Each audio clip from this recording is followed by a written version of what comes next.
So ayan, good morning, good morning, good morning mga bossing. Ayan, may vlog na naman tayo mga bossing. Shout out sa inyong lahat mga bossing. Ayan, good morning, good morning. Good morning California. Ayan. So ang gagawin natin mga bossing is mag-change oil na naman tayo ng ating Jeep SUV Cherokee. Ayan. So ito yung pickup natin. So itong jeep natin, i-maintenance natin ngayon kasi ito ang service natin sa trabaho mga bossing. So ayan, ipapakita ko sa inyo mga boss kung paano mag change oil ng SUV. Yan. So mas makakatipid kayo mga bossing kung kayo mismo ang gagawa. Yan. So don't forget to subscribe kung mapapanood nyo tong vlog na to. Ayan. So ayun, papakita ko sa inyo mga bossing. So ayan, kumpleto naman tayo ng tools. Ayan. So jack, isang jack, tsaka may isa pang jack para safety. Yan, safety natin yan. So ayan, nilagay natin yung mga bossing. Ayan. So ito lang gagawin natin mga boss. Ayan. So i-jack natin muna mga bossing. Napakasimple oh. Ayan. Kahit sino kayang gawin ito mga boss.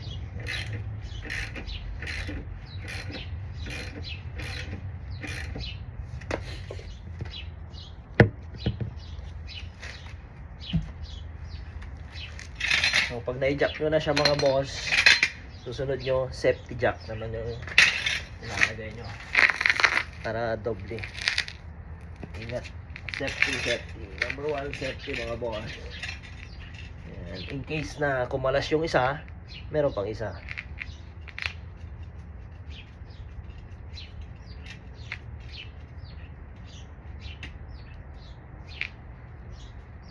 Ayan.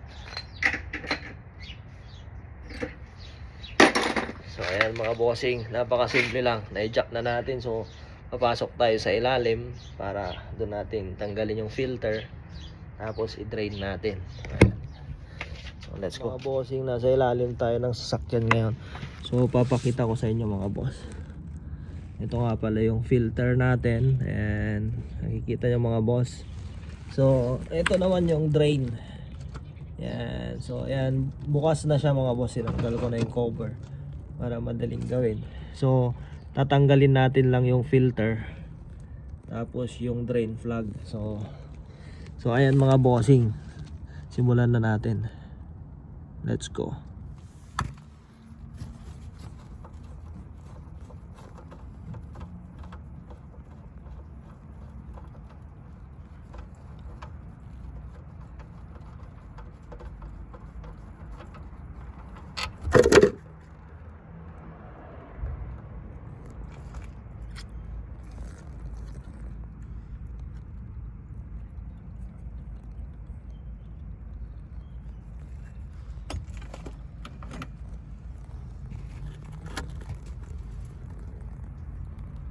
Mga bossing, pinalitan na rin natin siya ng bagong oil filter.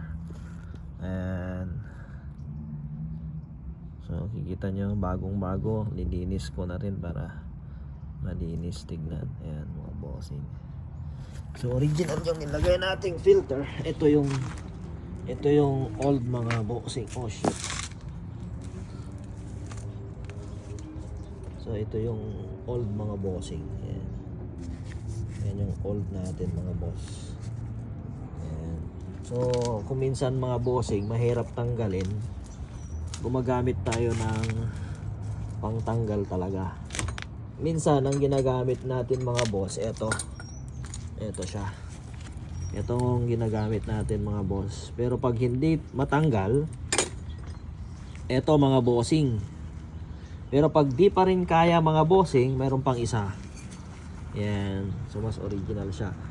Pero kung sakaling hindi pa rin kaya mga boss, isa lang ang kailangan gamitin.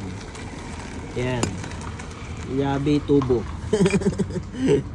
Yan ang ginamit natin mga boss para matanggal, kasi ayaw matanggal mga boss, sobrang higpit, kaya Ito ang ginamit natin, Yabi Turbo. Ayan. Pero wag nyong paghihigpit to mga boss ha. Wag nyong paghihigpit to kasi hindi pwede. Kamay lang, kamay. Kamay lang ang tamang paghigpit. Para yung person yung kamay lang talaga. So ayan mga boss, lalagyan na natin. Ito ayan yung ginamit natin jack. So ito ang gagamitin nating oil mga bossing. So 020. Yan. Shout out sa Castrol Edge. Yan. SE0W20. Yan. So SE0W20. So ayan yung makina natin is 2.4. Ayan. So ilalagay na natin yung oil mga bossing.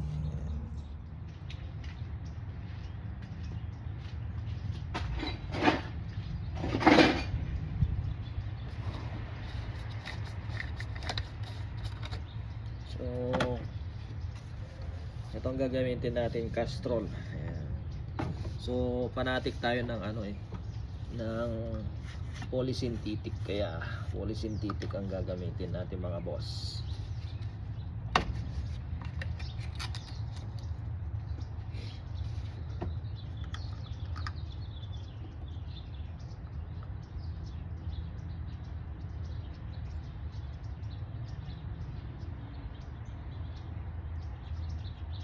So ayan mga bossing, nilalagay na natin.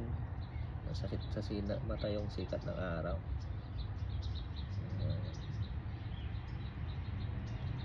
Palit tayo ng filter, palit tayo ng oil.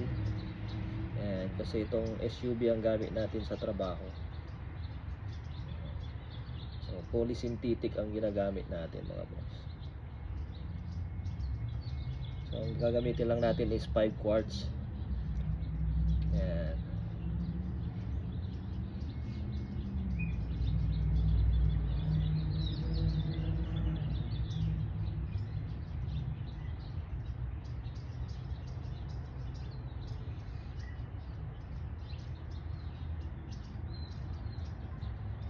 Pag nagpalit kayo ng filter,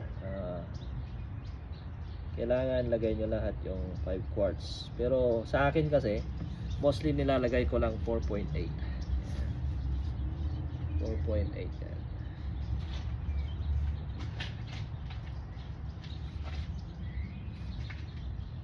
So, para madali nyo makita mga bossing kung tama yung nilagay nyo, gumamit kayo ng flashlight. So ayan mga boss, kitang kita nyo mga boss kung nasa na yung oil. Yan technique para makita nyo kung nasa yung oil.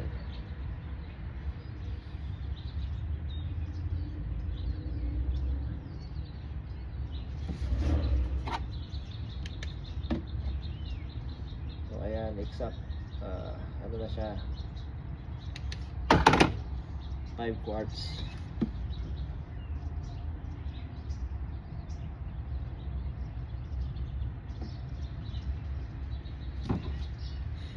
So ayun mga bossing, ayan, nilagay na siya mga boss. So pag nilagay nyo na siya mga bossing, painayin nyo lang ng konti. Siyempre check upin nyo yung gauge, ayan, kung hanggang nasaan yung oil. Ayan, yung gauge natin.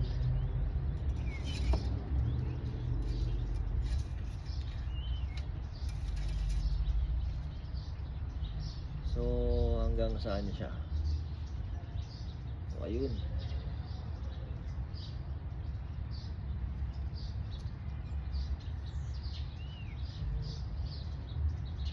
Saktong sakto siya mga boss. Sa gauge niya mga bossing. Yeah. So itago lang natin to kasi importante to mga boss.